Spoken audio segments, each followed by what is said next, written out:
I got your question in the email.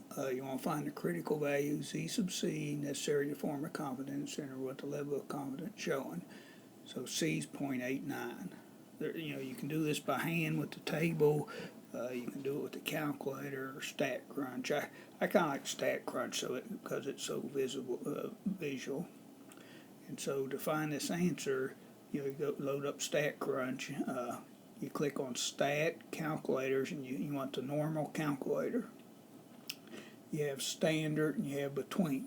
For this particular type of question, you need the between, which you can see we got the between here. And since it's a z-score, the mean is 0 and the standard deviation is 1, which will be the default. So again, you just click on Stat Calculators, pick the normal calculator, click the between button for this type of question. Highlight the between area. Then you type in 0.89 in this area here, which is what you're given. Then you click compute, and you got two numbers it'll give you. You're looking for the positive one. You're supposed to round it to 2 decimals.